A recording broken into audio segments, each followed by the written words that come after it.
I'm delighted to both introduce as well as listen to this seminar, what the UK's climate targets be in the post-Paris Agreement era. Fantastically important, fantastically topical, and I think we'll have a really good discussion.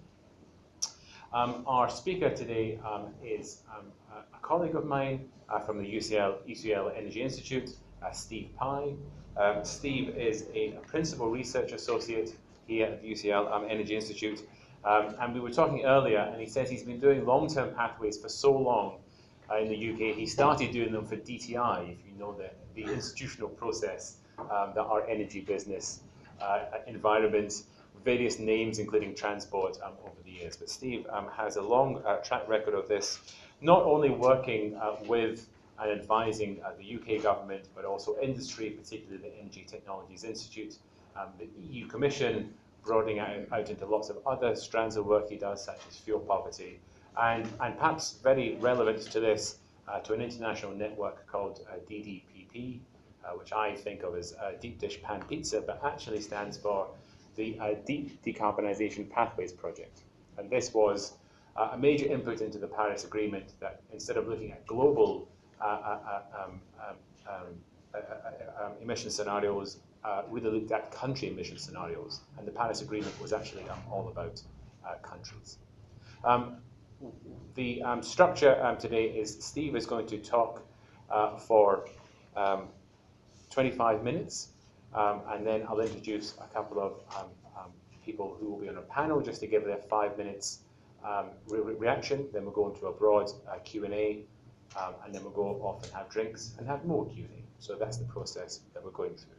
I have mentioned that this work is based on a paper that was published in Nature Energy, and Francis Lee and James Price. James is hiding at the back, are two of the co-authors of that work, but maybe Steve will talk a little bit more about the paper as he goes.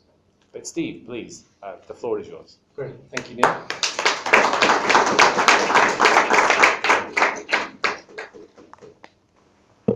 Thank you very much, Neil, for that introduction. Thank you, everyone, for coming to this seminar.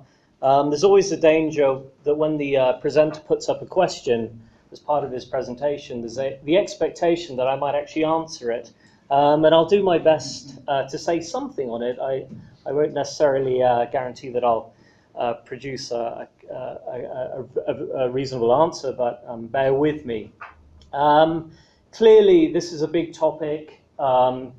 Paris introduced a number of issues in relation to global ambition in terms of climate targets and so forth. And there's been a big debate about what Paris actually means, both for global ambition and for countries.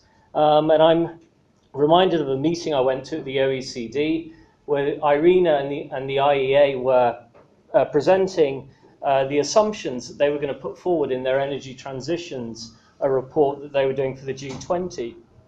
And it was meant to be quite a rounded discussion, but there was a debate for probably more than an hour on, what does well below 2 degrees actually mean? So, it's a really sort of contentious and broad issue that with many different perspectives. So that's at the global level, and then we obviously have to think about what it means for us as a country domestically, and that's the kind of motivation behind the research that I'm going to be talking about.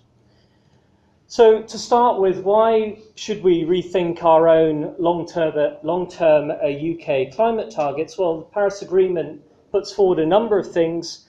Firstly, it talks about global ambition of well below 2 degrees, with pursuing limits to 1.5 degrees Celsius. So that's one reason for rethinking our longer-term climate targets. Do they actually match the ambition that's in the Paris Agreement? And then there's also, do we maintain the type of target that we've been using in the past? And clearly, the Paris Agreement makes an explicit reference to net zero emissions in some respect, and the need to formulate long-term targets. So in terms of targets and timing, again, it makes sense to think about our longer-term climates. And then on equity, the Paris Agreement still has the language of common but differentiated responsibility, and respective capabilities. So there's clearly a strong equity dimension that also needs to be thought about in view of our own national climate policy targets. So just to recap, I mean, I'm sure everyone's familiar with this, but I thought it would be useful just to say what the UK position is on targets currently and prior to Paris. So the UK's long had a greenhouse gas reduction target of at least 80% by 2050, which was established by the Climate Change Act in 2008 and remains unchanged to date. Just some characteristics of that. It was based on global analysis that looked at a 50% probability of limiting warming to 2 degrees Celsius, based on a global objective to halve emissions by 2050,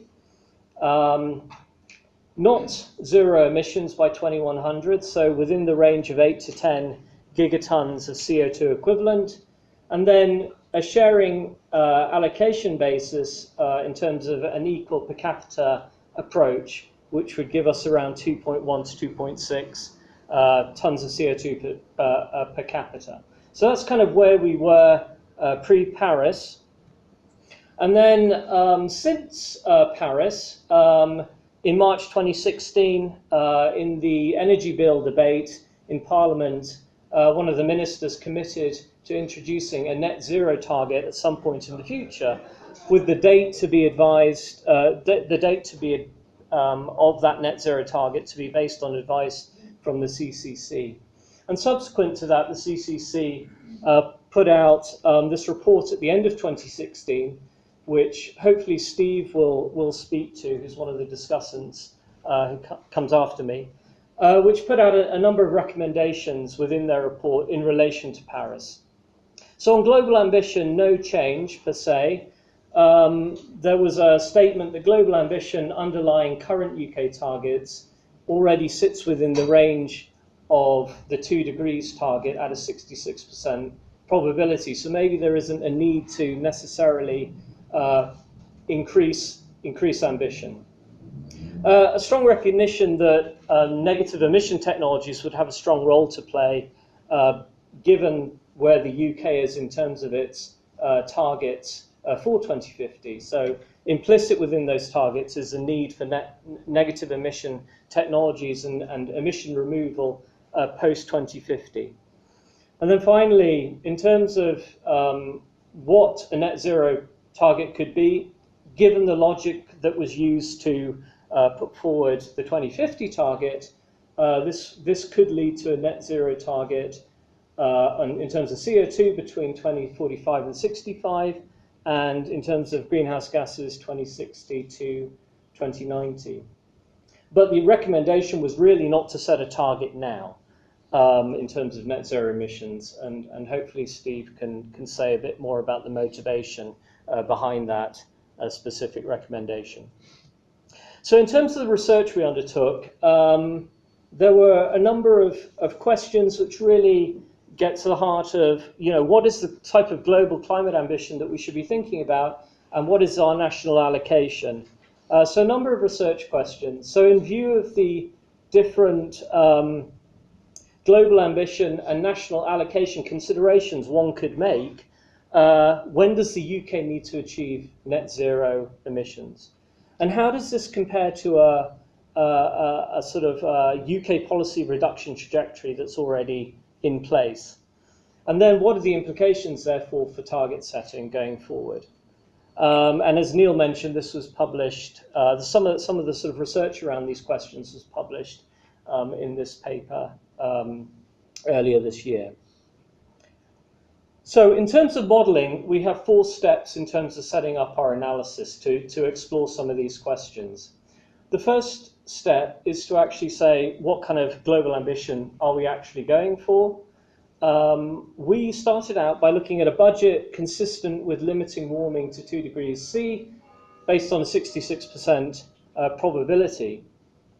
The key difference also in terms of this national analysis was thinking out to 2100, because we really wanted to think about budgets where we could explore both the pre-2050 situation, but also what was needed post-2050, and that was quite important.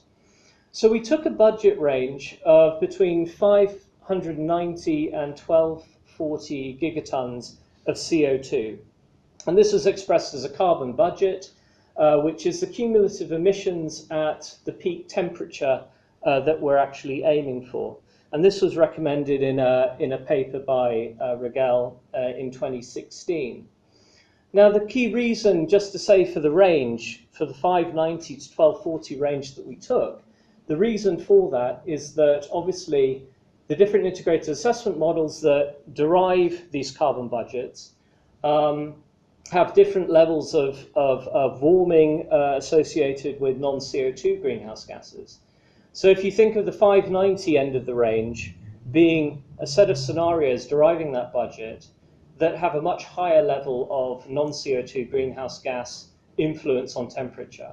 So I think at the 590 end of the range, 0.6 Celsius would be from non-CO2 greenhouse gases. And in terms of the 1240 end, the higher end of the range, it would be around 0.3 degrees Celsius. So that gives an idea as to why we have that range in terms of the carbon budget that we chose. The other reason for having it was that we wanted to look at different levels of stringency in terms of global climate ambition.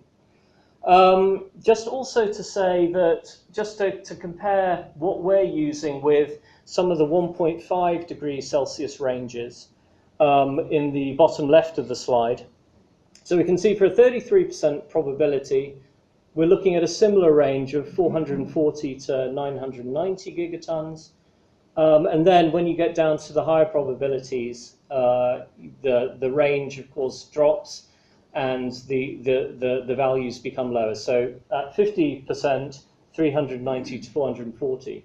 So I suppose the reason for mentioning that is that the 590 number that we took kind of pushes towards the 1.5 degree type ambition. So that was one of the motivations for using that range.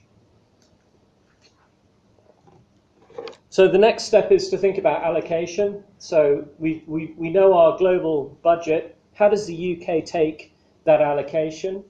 What we wanted to do was think about a sort of quite a range in terms of a stringent allocation approach and a more generous allocation approach. And we took our lead from this Raupach paper in 2014, which proposed two approaches for looking at this. Now, there's a big literature on this, but for all intents and purposes, these are the two approaches we took, which gave us a considerable range.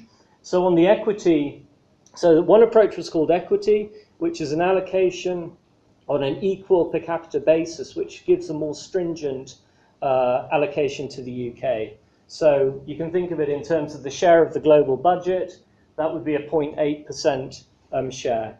Using an inertia approach, the allocation is determined by the current share of global emissions.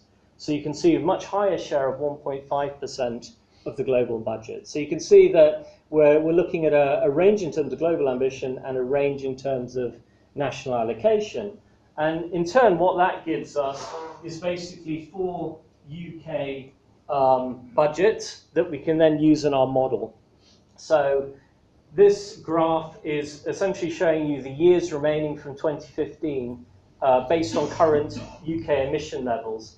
So you can see under the 590, so sorry, this is the global ambition level and this is the allocation approach. So at the 590 equity level, we have about 8 years remaining at current emission levels before we exceed our national budget.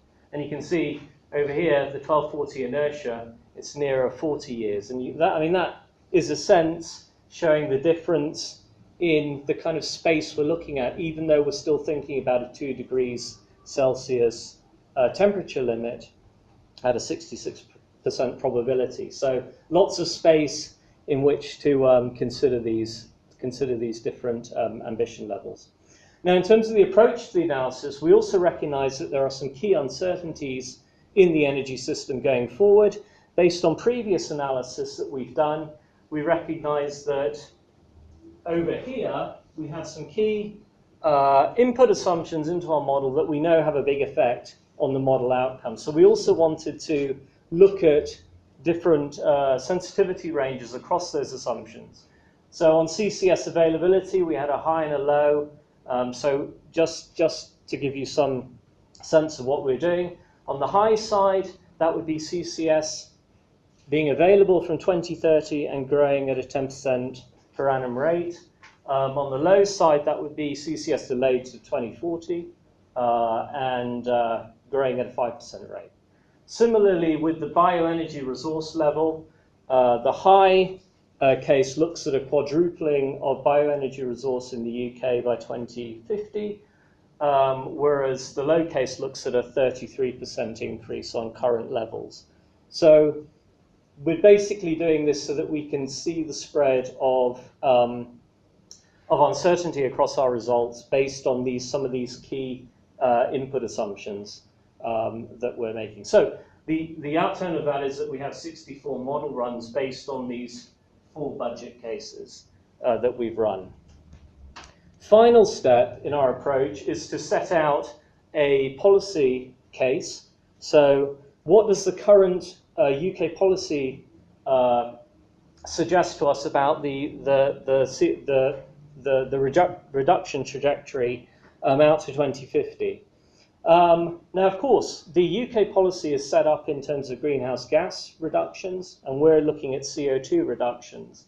So what we did was we derived a CO2 reduction trajectory based on some earlier modeling work that we've done, which kind of is similar to some of the work that's come out of the CCC in terms of emission reductions over time.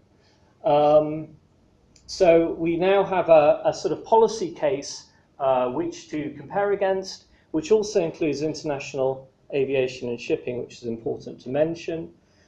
In terms of the outlook post-2050, we didn't assume that the ambition would increase in the policy case. It would stay at the 2050 level, which is a big assumption to make.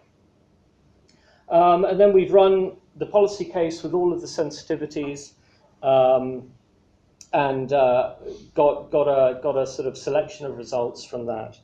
Now, just to say, I should say something about the model we use. That's always a useful thing to do. So we used the UK Times model, which is an integrated energy systems model, which we introduced these different budget cases into.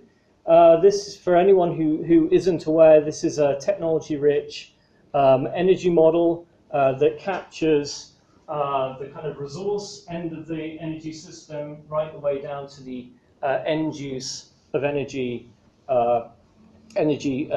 forms in the different energy sectors like transport, residential, and so forth. It's a cost optimization model moderated by constraints with full emissions accounting.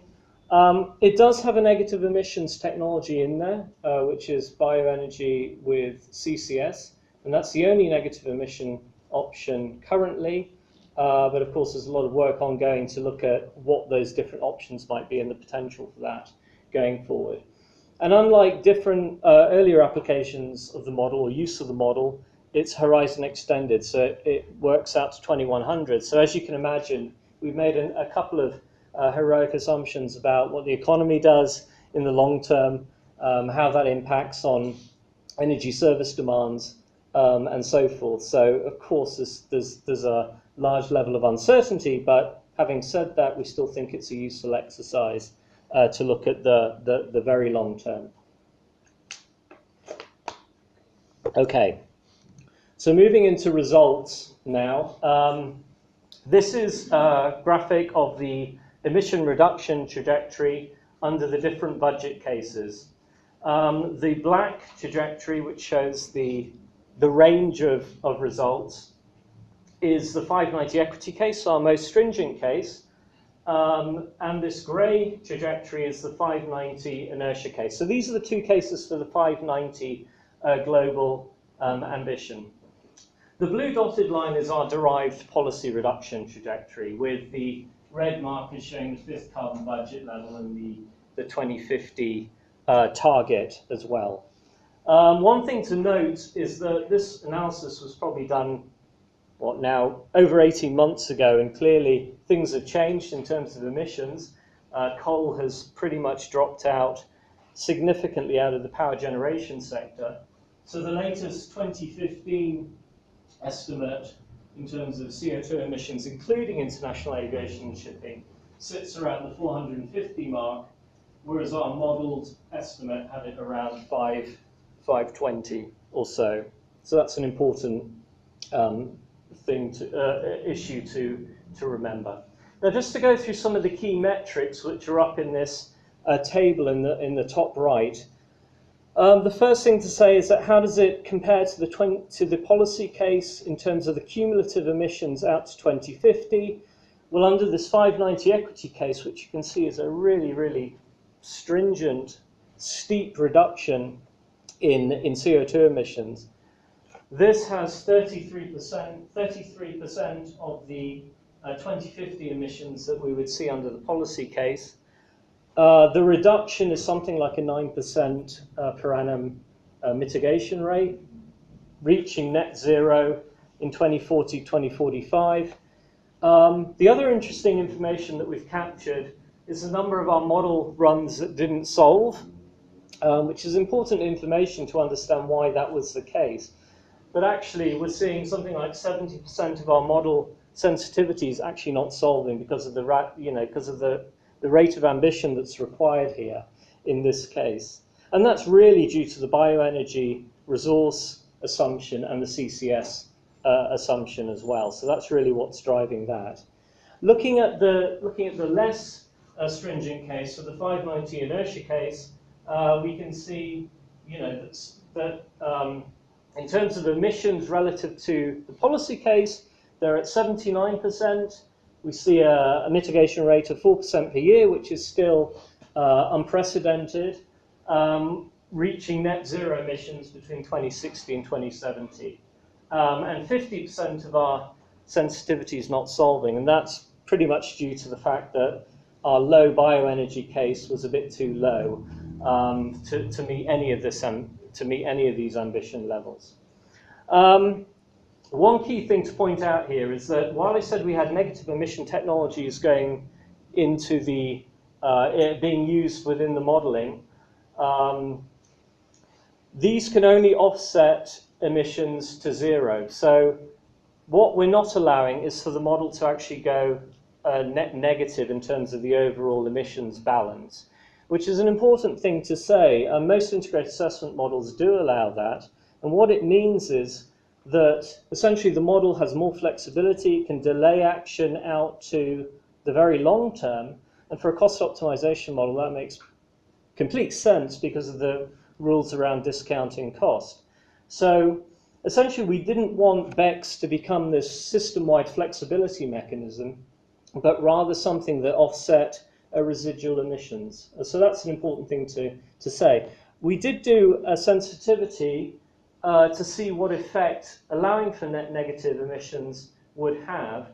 So in terms of the 590 equity case, we can see that actually it really reduces the rate of near-term action. It actually reduces the overall system cost for the 590 equity case by around 40%, so it's huge. It doesn't have such an effect. So you can see the grey dashed line in relation to the 590 inertia case, it doesn't have such an effect. And in terms of when net zero is hit, again, not a huge impact. So I think the kind of take home from this is that these levels of ambition around a 590 ambition level are significantly stronger than the current policy case, and they have implications around near-term action, the rates of mitigation that are needed, and of course the costs, which I'll get on to. Just adding in the 1240 budget cases, you can see that the 1240 equity case, which is this red one, is an exact match of the 590 inertia case, and therefore for the rest of the presentation I just talk about these two equity cases just for simplicity. The least stringent UK budget is this 1240 inertia case, which allows for a significantly more room than the current rate of UK ambition. And therefore, I leave that to the side because I don't think that's the direction that we're likely to be moving in, hopefully. So that's the kind of CO2 reduction trajectories that we're seeing. Now, so let's just talk about some technologies quickly. Clearly, this analysis shows a really critical role for CCS, including BECCS. We need BECCS to offset the residual emissions in the system that can't be removed any other way. The graph is a kind of indicator of system reliance on CCS. So what the metric it's capturing in this box plot is the CO2 captured by CCS as a percentage of the carbon budget. So if you look at the median and the interquartile range for the 590 equity case here, you can see that in that specific case, CCS is capturing over 2.5 times more than the carbon budget that's in place. And of course, the carbon budget is around 4 gigatons, so that equates to around 12 gigatons. 12 gigatons being captured through CCS.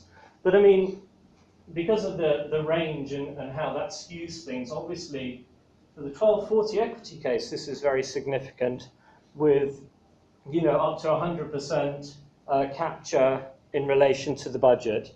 So a significant reliance on CCS in these scenarios, and significantly in cumulative terms higher than the policy trajectory that we had. And that's both in cumulative terms and in terms of rate of deployment of CCS and annual capture levels. Just a quick word on BECCS. That accounts for 60% of the CO2 captured here, using over 80% of the bioenergy resource in the model. So there's a question as actually whether we would be able to deploy that much of the bioenergy resource to this specific application, and that's obviously a clear uncertainty. Hope I'm doing okay for time.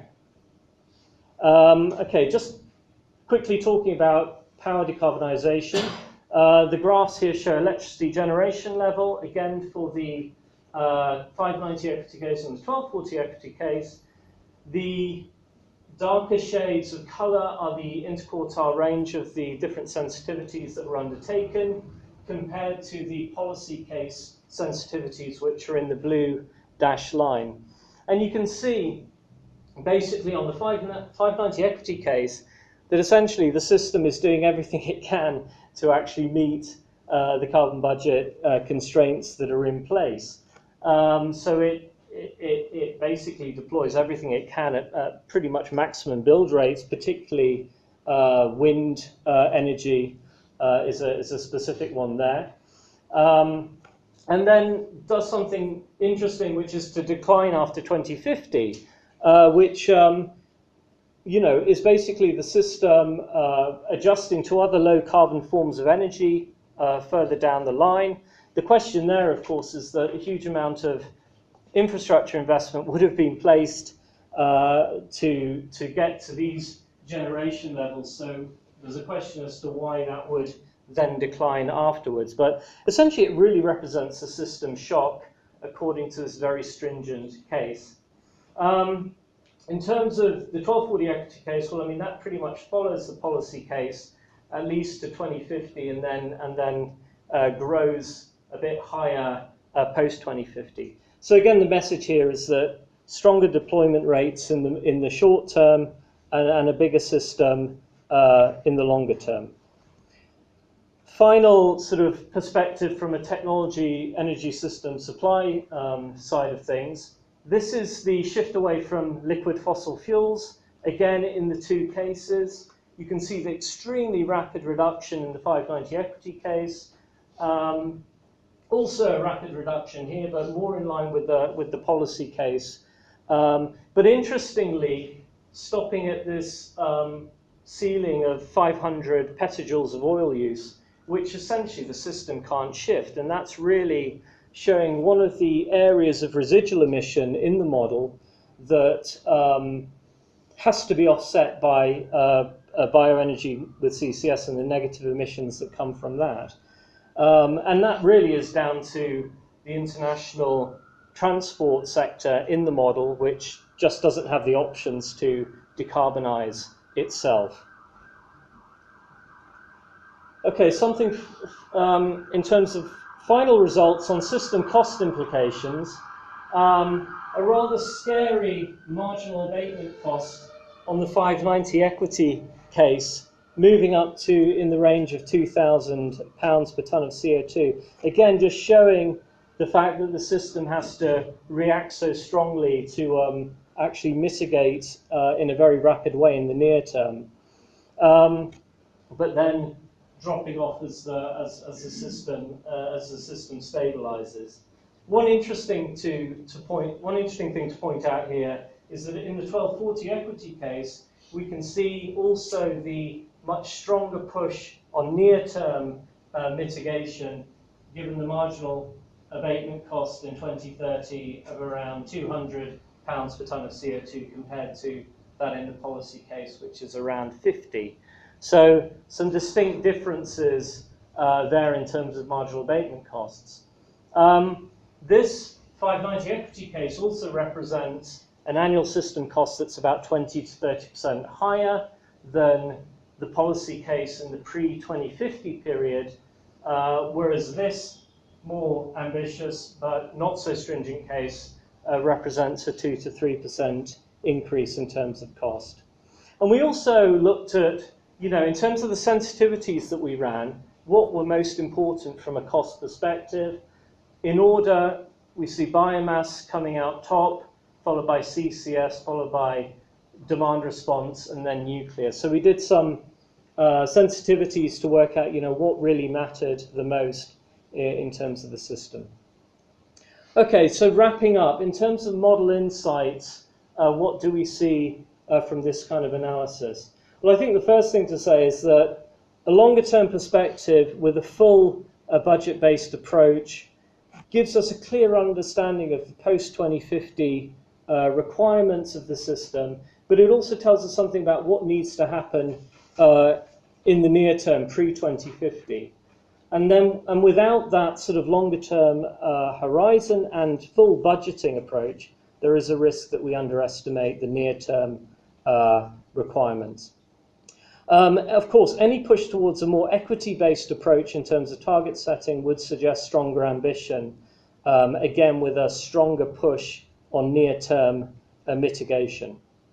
In terms of the most ambitious case, the 590 equity case, this really raises questions around how far we can push towards a 1.5 degree type level of ambition due to the policy and the social inertia and the economic costs that arise. And then from a technology perspective, clearly CCS is critical. We do need negative emission technologies. Some sectors, at least in our model, in terms of what we know, can't be fully decarbonised. So bringing it back to what this means for the UK, I think on reflection, we'd argue that a net zero CO2 target for the 2045 to 70 range could help better focus longer term strategy and provide a more explicit goal for stakeholders. Also that ambition informed by an equity-led 2100 level budget provides us with really important additional insights on the pre-2050 target setting and what needs to happen post-2050. And I think it's quite an informative way to move to actually understand what meeting Paris Agreement types of level of ambition actually require, both in terms of overall ambition and in terms of UK allocation. Final slide on research needs. We didn't do anything particularly rigorous on demand projections, which of course have a massive impact on how this all plays out, and that's clearly an interesting area for more sensitivity analysis. What are the options for addressing the residual emissions? I think this really offers an opportunity to go back to the model and actually look at what those sectors are, where the residual emissions are coming from, and what mitigation options we might be missing. Then what is the role of BECCS, what are the constraints on that, and what are the alternative negative emission technologies? Now, clearly, there's a lot going on in terms of the NERC program on those different issues, so that will be interesting to watch. And then what is the outlook for non-CO2 greenhouse gases in these types of scenarios, which wasn't included specifically for the UK, but obviously has a massive implication in terms of the carbon budget. That's it from me. Thanks for listening.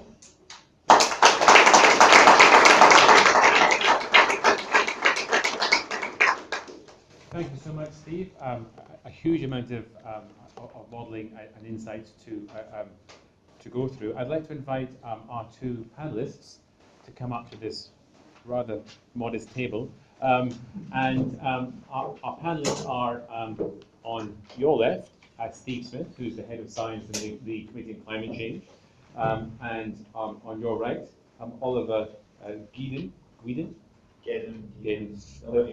Sorry, Oliver, who's the head of the EU Research Division in SWP in Berlin and has written extensively from perhaps a more international perspective on net zero emissions. Oliver is also a visiting fellow at Oxford, so he's come by train and not by plane, so that's a low CO2 and not busting our budget. But perhaps Steve first and then Oliver second. Perhaps 5 minutes from each of you, pulling out some key themes. We'll give Steve just the chance to respond quickly, and then we'll open it up for Q&A. But please, Steve. Thank you, Steve. Steve's helped out by having a slide on the CCC's recommendations and the conclusions we drew on the implications of the Paris Agreement for the UK specifically. And actually, he mentioned that the current UK 2050 target is based on sort of roughly staying around 2 degrees globally. Maybe depending on the kind of pathways you assume up post 2050, a 66% chance might be within the window as well. I should state that right up at the top of our report on the Paris Agreement, we did say, well, if you're looking at the upper end of ambition in the Paris Agreement, the kind of language around 1.5, it's really clear that that is more ambitious than the basis of UK targets. And yet, as Steve rightly said, we said, don't adjust UK targets yet. So you might be thinking, well, why on earth did we say that? I was being kind of pulled up to give an account to the CCC on that front. So I'm going to try and explain that very briefly and actually talk about the 3 things that we did actually say, 3 new things that actively need to happen and decisions that government needs to take in light of the Paris Agreement. They are, number 1, set a robust plan and actively pursue it to actually deliver on the targets we have at the moment. Number 2 was set in motion a strategy to develop options that actually remove greenhouse gases from the air. And number 3 is actually work towards building the evidence base to set a reasonable net zero emissions target. So I'll just go through those 3 very quickly. First, on setting a plan to deliver the existing carbon budgets we have. We'll actually have a lot more coming out about this tomorrow. So we produce our annual progress report as published tomorrow morning, and that sets out our view of what's happened to UK emissions and where we think they're likely headed, whether we're on track to meet our carbon budgets or not. We're in a really interesting position at the moment where UK emissions are actually falling quite fast. Steve showed on the chart the 2015 update. We'll have a 2016 number tomorrow, and without producing too many spoilers, it's quite a lot lower than the 2015 number. So in terms of sort of very near-term outcomes, we're doing pretty well against those kind of paths that Steve showed. But of course, the ultimate question is, well, can we keep that up, and are we on course? And actually, we've said this in past progress reports. We don't think we're currently on course. So the government, to its credit, set the 5th carbon budget at the level we advised. So over the period to 2030, we need something equivalent to around about a 57% reduction in emissions below where we were in 1990. But actually, it has a duty to set out plans and policies on how it's actually going to deliver that as part of the climate legislation in the UK. And we've had over a year where we're still waiting for their plan, their clean growth plan, as they're calling it. And encouragingly, we've heard that they're aiming to produce it this autumn. that would be much appreciated, because our analysis suggests if you look at sort of what UK emissions would do if we did nothing versus where we need to be, there's about a 50% gap in terms of the emissions reductions we need. So government policy will get us about half of the way where we need to be in 2030. So we've said, that there's been quite a lot of target setting in the UK. It's on a basis which is less ambitious than certainly the upper end of the Paris Agreement, but the priority now is not necessarily setting new targets, but is actually to meet those targets with actions. And we're looking for a plan which is sufficiently robust that maybe, with the following wind, it would outperform the fifth carbon budget target. So we would like to see something that's sufficiently robust that it can go further, and certainly if that happened, we would consider that to be a contribution towards the UK's efforts under the Paris Agreement. We wouldn't say that's an excuse then to do less in the future. We would say, that's good, don't bank it and keep going. So hopefully there might be scope to outperform our targets. But then when you start getting to the longer term and thinking about net zero, you can see that zero emissions, certainly globally, is important, whether we're talking about 1.5 degrees or 2 degrees, or even 2.5 or 3 degrees for that matter. Certainly for CO2, it's a cumulative budget that we need to maintain, and the budget number changes depending on whether you're staying at 1.5 and 2, but that just translates to a timescale issue. How quickly can we get to zero?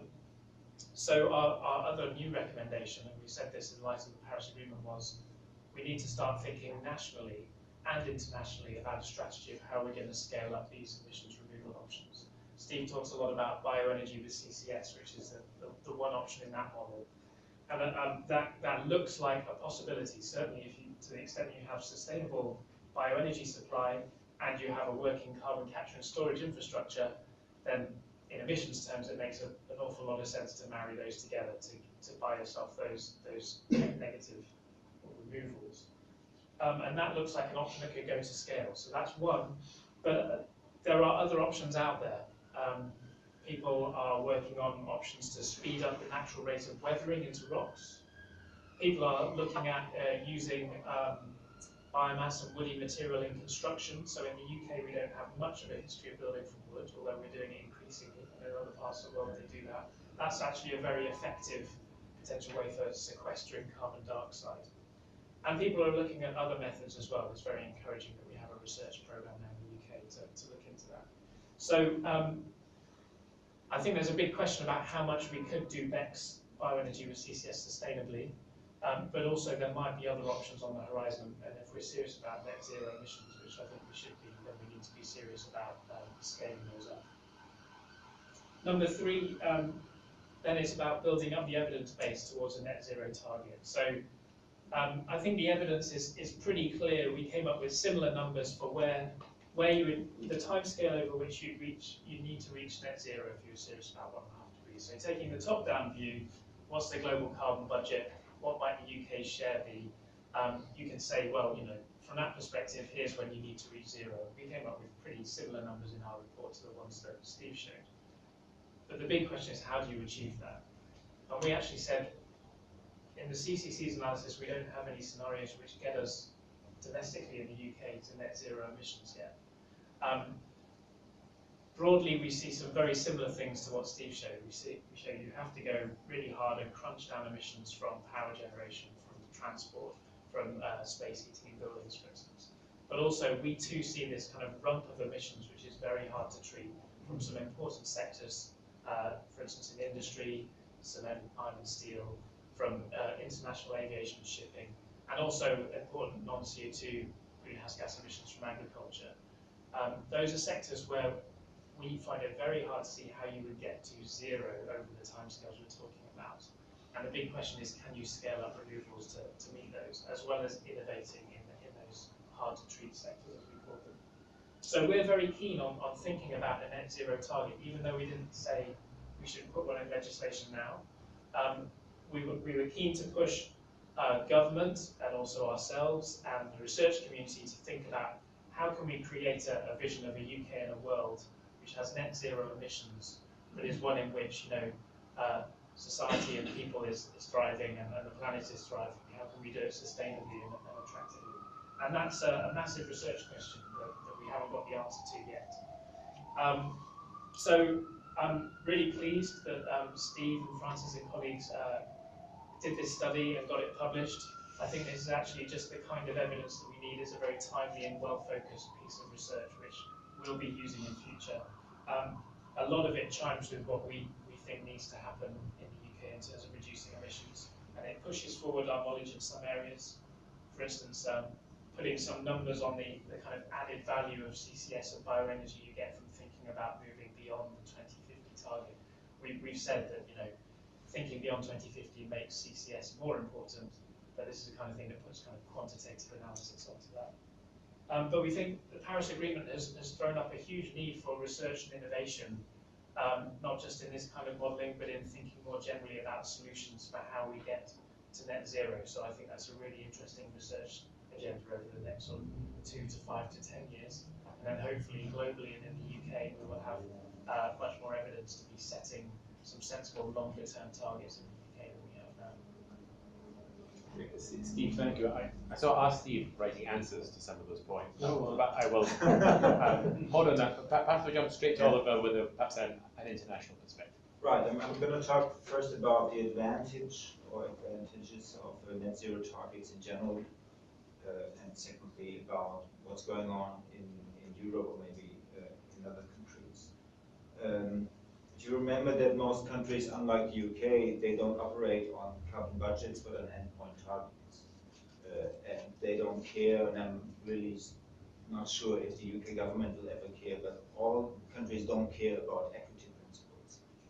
Look at the INDCs that have set up before Paris, they all had to answer the question, is your contribution fair? Is it a fair share? They all said yes. But they will never define what kind of equity principle they apply. It's still useful to do that kind of analysis because the budget ranges are so vast globally. But if you compare it to just saying, okay, yeah, well, we're committed to 2 degrees or 1.5 degrees, and have maybe endpoint targets like in the EU right now, in many European countries of -80 to -95. I think it is useful to go into that net zero direction, like Steve mentioned, that is foreseen also in the Paris Agreement as a kind of a third target beyond 2 degrees and 1.5 degrees, because it tells actors what they have to do. They have to go to zero. And it tells the public or whoever wants to evaluate what actors are doing, what they have to do. Maybe if you don't operate under budgets and global budgets and equity rules, at least the direction is very clear. And every additional fossil fuel infrastructure would have to be defended against that baseline. It would be very clear for the public.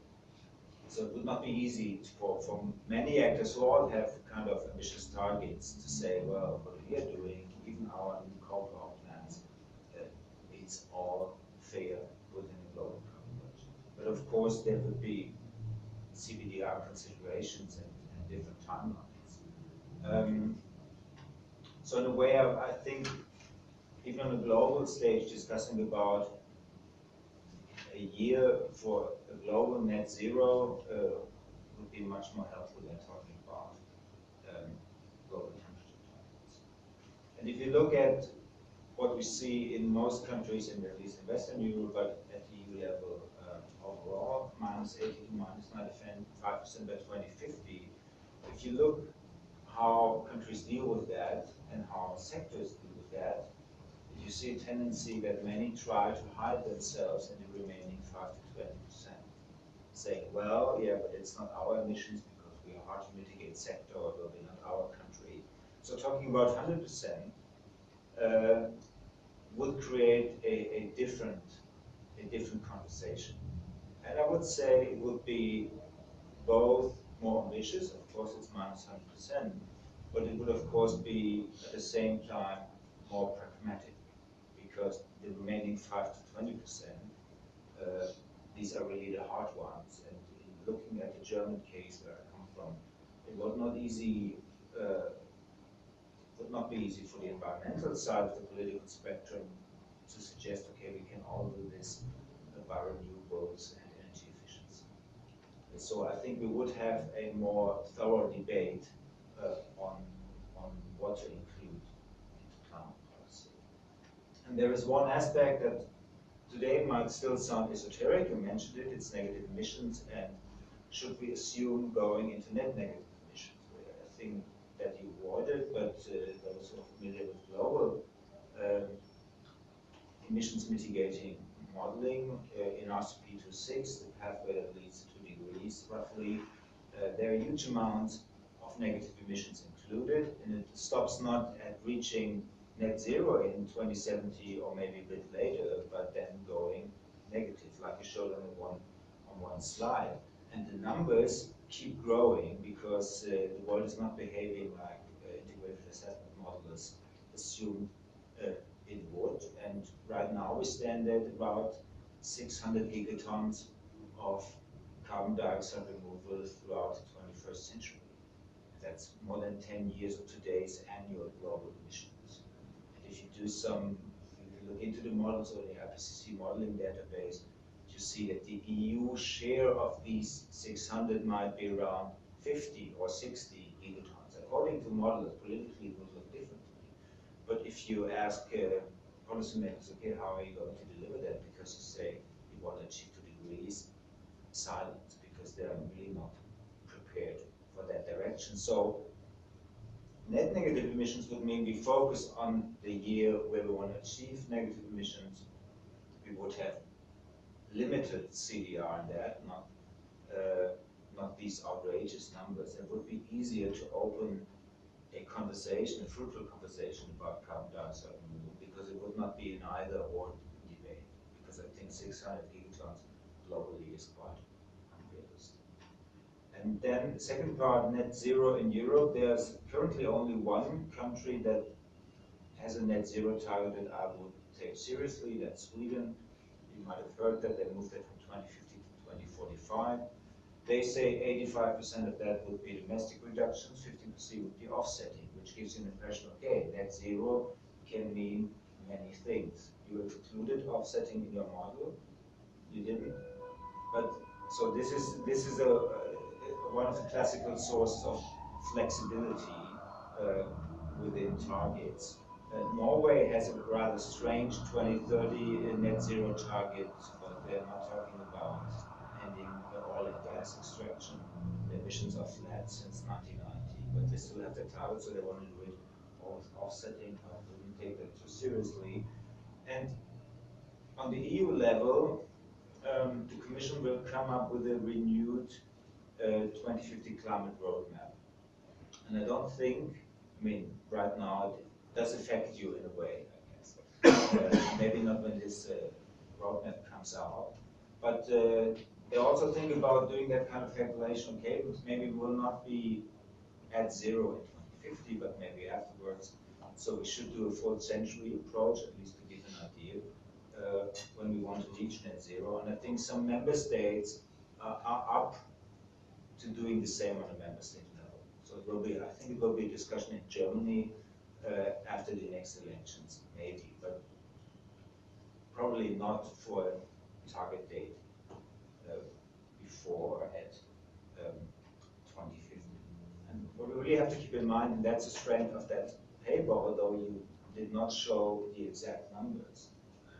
If you want to have industrialized country budgets that are compliant with 2 or 1.5 degrees, then your budget from 2010 to 2100 will be smaller than your budget from 2010 to 2050, because of all these negative emissions in the second that are usually assumed in the second half of the century. So to expand our horizon beyond 2050, in which way we do it, we can debate that, but it gives us, let's say, brings back into perspective all the temporal shifts we have accepted by the global IAM community, shifting emissions burdens into the second half of the century, and betting on massive amounts of negative emissions to pay back the carbon debt we already committed. Oliver, thank you so much. Steve, with the clock pinging, perhaps you could just respond to one or two burning issues that you wanted to, because our audience has been very patient. Sure. Thank you so much for those really useful interventions. I mean, just to pick up on a couple of points, totally agree on this idea of 2050 versus 2100, that without moving to a 2100 horizon, we are, the kind of action post-2050 is implicit in our targets rather than being explicit, so that we're actually clear as to what it is that we're moving towards. And following that, we see, of course, that negative emission technologies are critical post-2050. And I think being transparent about that through using a 2100 budget type approach would be really useful, so that decision makers, stakeholders are clear as to what it is that we are actually assuming, rather than it kind of being hidden away and not totally clear. Just a couple very quick points. I take your point, Oliver, on the equity issue, and I suppose it's up to us to keep those issues out there around what equity actually means, and how we might want to translate the Paris Agreement language, even if politically it's maybe ignored. And then finally, I totally agree on the this sort of notion of moving to zero rather than having this 10 to 20% cushion, which I kind of feel is what Sweden have done with their offsetting approach, which makes sense actually from a flexibility point of view. But then you have to ask the question, well, you know, if everyone's offsetting, who's the final offsetter for everyone else? I mean, everyone has to get to zero eventually, but maybe there's a timing issue in terms of flexibility there. Steve, thank you. If you want to jump up, Steve, so you can see the audience when they ask questions. Shall I pull a chair? Yes, please. Do pull a chair. I'm going to go to the floor. So Steve will take the questions. If the other Steve and Oliver want to jump in, do so. And if you don't want to jump in, then don't. Thank you for waiting through that talk in the panel. Do we have questions from the floor? We have no questions. Please. Oh, and could you say who you are? And the perfect question is brief and is a question. Actually, I have two questions with the time allows. Oh, but it'll be very brief. My name is Joanne. I work for a PCC based in Imperial College. I'm also a modeler. I came from Brazil and we developed a message model over there. And I have a few questions about the reliability and the feasibility of your scenarios based on BECCS and bioenergy. Could you please clarify what kind of background assumptions were included and what kind of bioenergy? Is it imported from other countries? Are you including land use change issues or potential trade-offs with other environmental impacts such as biodiversity, water availability, etc.? And the second question, if time allows, does your model include behavioral change, food dietary change? How do models see energy efficiency improvements in industry and transport? Thank you. Okay, so Steve, the perfect answers are also brief and succinct. And our answers. And our answers as well. Well, yeah, no, good question on the bioenergy issue. I mean, the basic assumption in terms of overall availability is the CCC scenarios. Constrained land use and extended land use scenarios. The constrained case showed that actually that isn't feasible because none of our model runs solved. So that answers that. I mean, in terms of the extended land use, it's primarily domestic, if I'm right, but there are some imports, a smaller percentage of imports assumed. There are no emissions associated with bioenergy, so there's nothing around the emissions arising from land use change being captured in that bioenergy resource. In terms of the model, how it copes with behavioural change, well, sure, there's prospects for efficiency gains across different sectors. The issue that I didn't focus on due to time constraints was that we also have The model works with price elasticity, so as costs go up, demand can also drop in terms of energy. So there's that economic price response also in the model. But all of the range of efficiency approaches around building retrofit and in terms of improving vehicle efficiency, all of that is somehow captured in the model. If you guys want to jump in any time, then just wave your hands at me. Otherwise, I'll keep on diving back to the audience. Other questions, please. I'm right at the back. Hi there, Richard Taylor from E4 Tech. I was just wondering, for the Residual paper that formed one of the key bases or pieces of evidence for the CCC report, that paper highlighted how quickly BECCS needed to be deployed. Does your paper, or can you say anything more about how quickly BECCS will need to be deployed in the UK?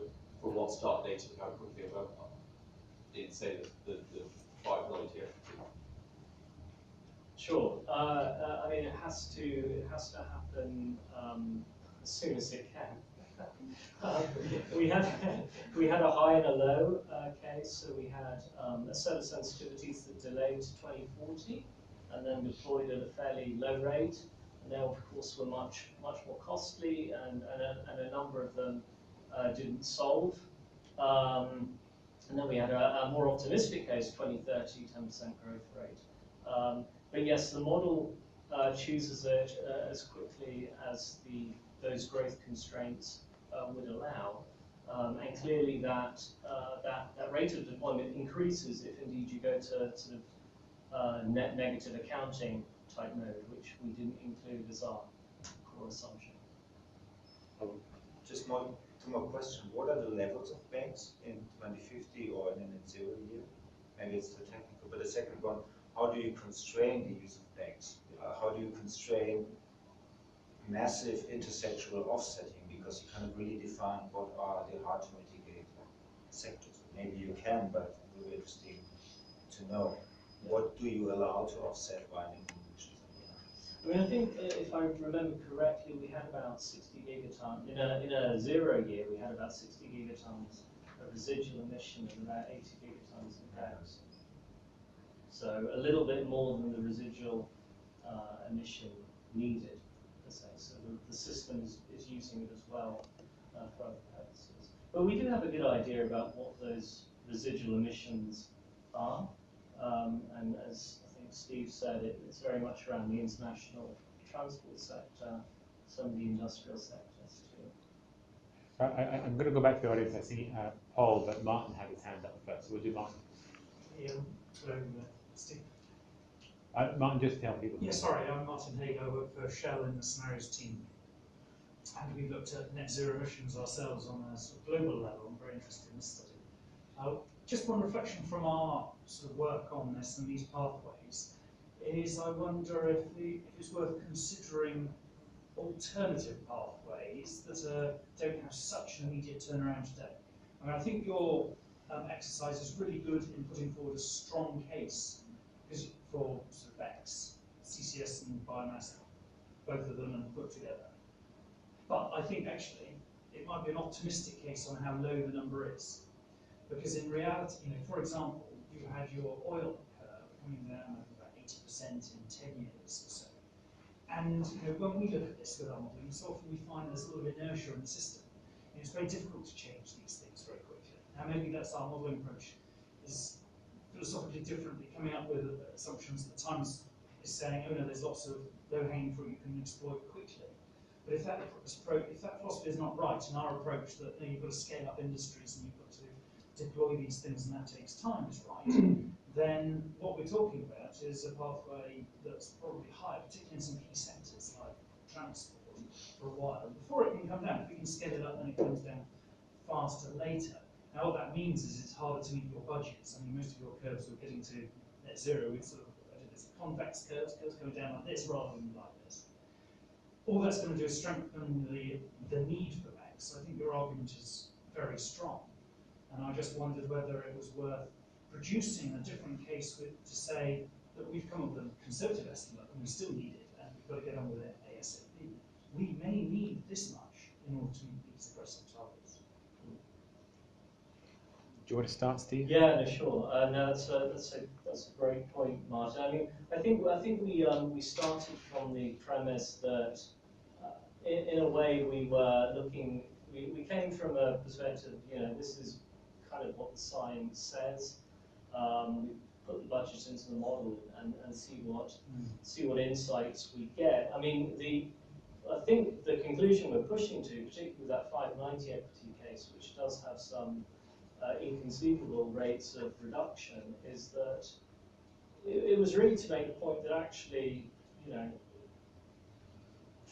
if you are going to look at Paris Agreement type ambition transparently, these are the kinds of scenarios that you end up with. Now, clearly we've said that actually the costs are huge. It wasn't in the presentation, but there's also a huge amount of social welfare loss from demand response. Everything is at its limits in terms of the model. So it's one way of arguing actually that it was one way of really just being a bit more transparent and saying, actually, if you do want to talk about this type of level of ambition, this is the kind of outcome that you would see, rather than the approach that you were suggesting, which is more, what could we actually do given the inertia in the system itself. So yeah, different type of approach, but yeah, take your point. Anything else on build rates or scale up time? Well, I mean, in the work that the CCC does, a lot of it draws on integrated assessment type models, but then we do quite a lot of deep dive, like you, in sectoral areas, and certainly we don't predict quite the rate of come down in the sort of 5-10 year time scale that is in your model. Although, the fact that UK emissions are coming down so rapidly now shows that uncertainty cuts both ways. Sometimes it's really hard to reduce emissions, and efficiency is a classic story where, from a rational economic point of view, why on earth hasn't more of it happened already? But in terms of the transformation of the power sector in the UK, I think that's happened a lot faster than a lot of people predicted. So I think the challenge for us in advising government specifically is to kind of come up with robust recommendations given just the really deep uncertainties in these areas, and to kind of take an options maximisation approach where you can kind of minimise your possibilities of going down paths where you just know they're going to lock you out of certain future possibilities. But you're right, I mean, I think what makes the Paris Agreement so interesting is because you're kind of, this irresistible force meets an immovable object. We know that 2 degrees is by no means risk-free, and in an ideal world we would stay well below that, and the lower the better. But at the same time, you're talking massive scale transformations, which I think this paper outlines. Thank you. Let's take another question. Oh. Yes, I'm Paul Eakins from Institute of Sustainable Resources here, and this question is really a mix between this kind of question that Kevin Anderson might ask, and probably some of us will know him, and the sort of thing Matt Ridley might say. And it's to do with language. I mean, this is a terribly erudite discussion, and it kind of gives the impression that we can get to 1.5 degrees, because we're talking about it, that's how we might do it. And we regard the politicians that we saw in the slide, the Paris Agreement, kind of as heroic in a way. And everyone's congratulating them and saying this is fine. At the same time, they are doing absolutely diddly squat to get to this 1.5 degrees. So they're getting all the plaudits for being visionary politicians grappling with global issues. And we are kind of pretending they have some clothes by coming up with these scenarios which are absolutely gobsmacking.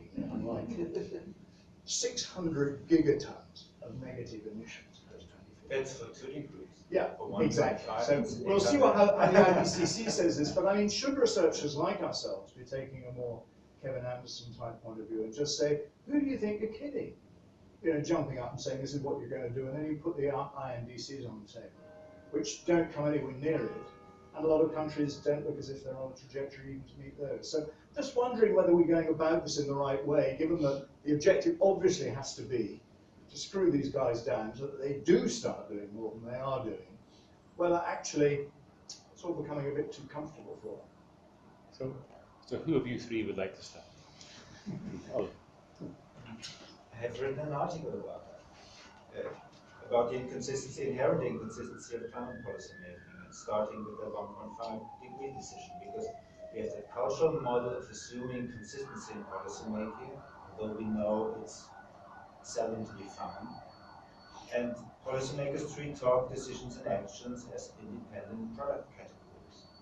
So they, in a way, in the electoral market or in the national scene, they sell talks and decisions and actions to different stakeholder groups, maximizing support. And the tragic thing in climate policy is that talk and decisions are more progressive than the action. And if you, we hear basically, I guess, among ourselves, and if you are at climate policy and climate science conferences, if you would just record what scientists are saying about 1.5. I mean, don't find that many people beyond those who are lead authors in the 1.5-degree special report that take that target seriously in a way of, okay, we can do mitigation needed for that. Yeah, we just pump more negative emissions into the models, and that debate has started with Kevin Anderson, one key player. And the next thing is we will flexibilize what we mean by temperature targets. So we went from concentration overshoot to budget overshoot, and the next thing will be deliberate temperature overshoot. We have to do it for 1.5. We will maybe end with that also in the 2 degrees world, and then policymakers can renegotiate everything. And that's a tragic thing about, and can still pretend we are on track, we are totally committed to 1.5. After Trump's decision to withdraw from Paris, not a single policymaker said, we will now step up. No, we are still committed to Paris. So they basically said, we might be achieving our NDC, but we will not step up to do more. And for the European Union, it's the best of all worlds. They are in a leadership position again, because another country falls back and they will not reduce a single additional ton of emissions because of that. So that's it. Just elaborating on what Paul said. But it can be explained, I think. We're part of the problem, constantly assuming it can be done, because in models it can somehow be done, but not talking about the assumptions. And whenever somebody says, because that's a new talk, for 1.5 we have to be at net zero emissions by 2050, I mean, the budget is almost empty within 5 years. It assumes lots of negative emissions. And we should try to get the assumptions back in our talk about what's achievable or not.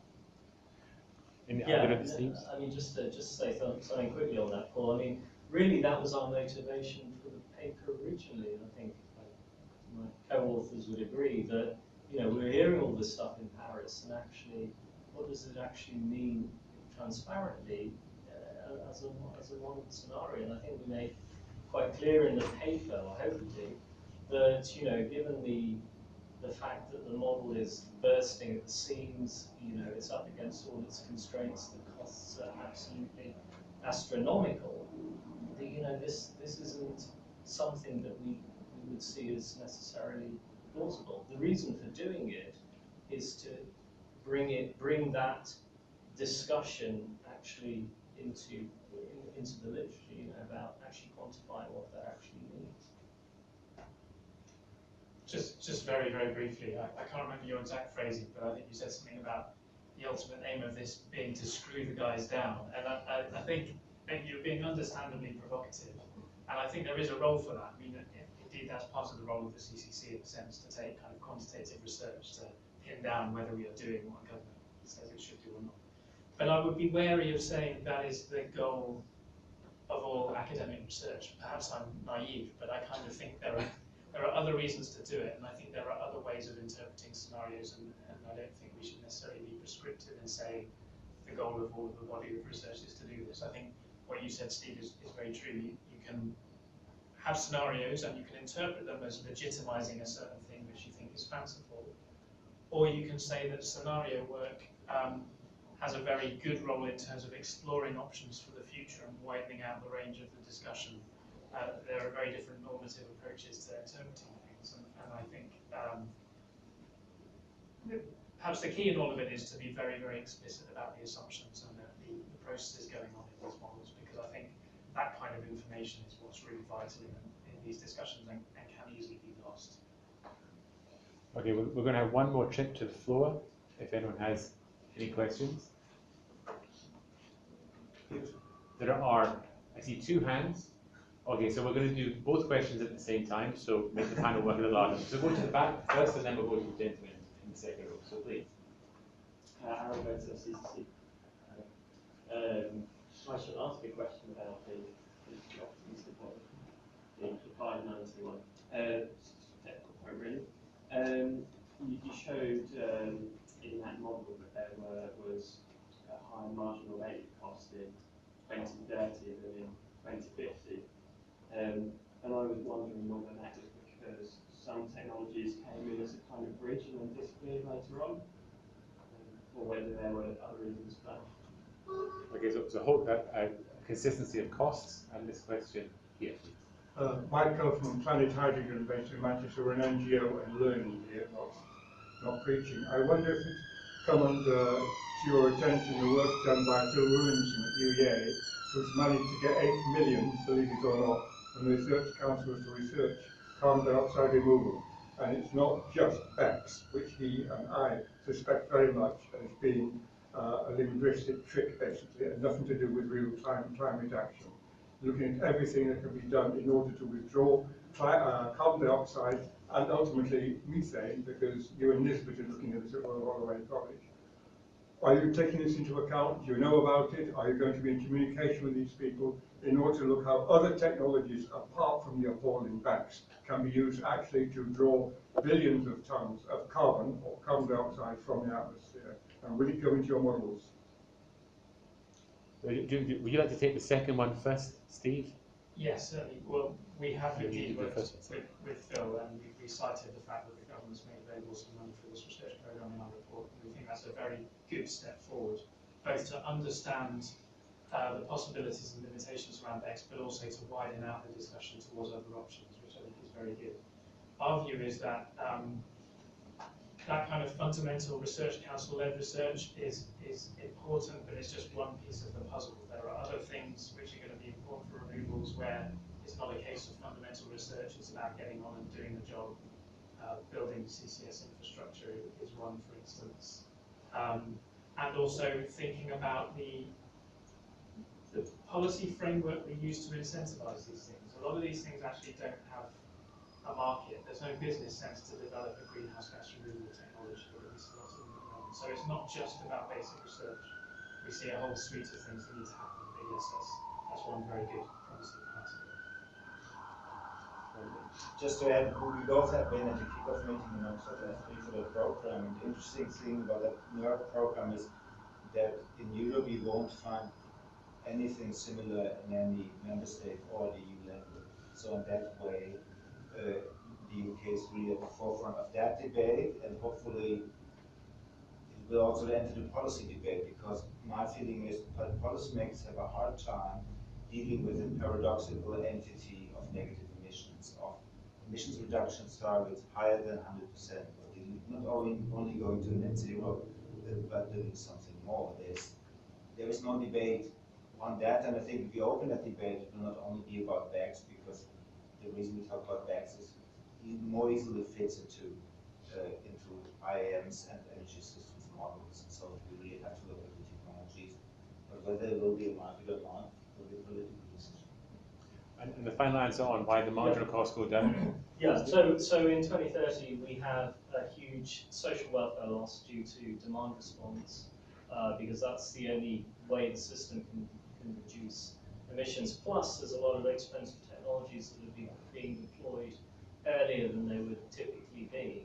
So by the time you get to 2050, some of those technologies have matured, costs subsequently go down, the system sort of are stabilised and so forth. So that's why you see that reduction.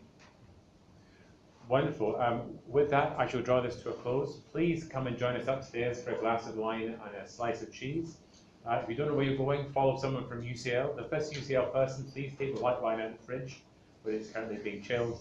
But please, let's close this by joining me in thanking Steve and Oliver for participating.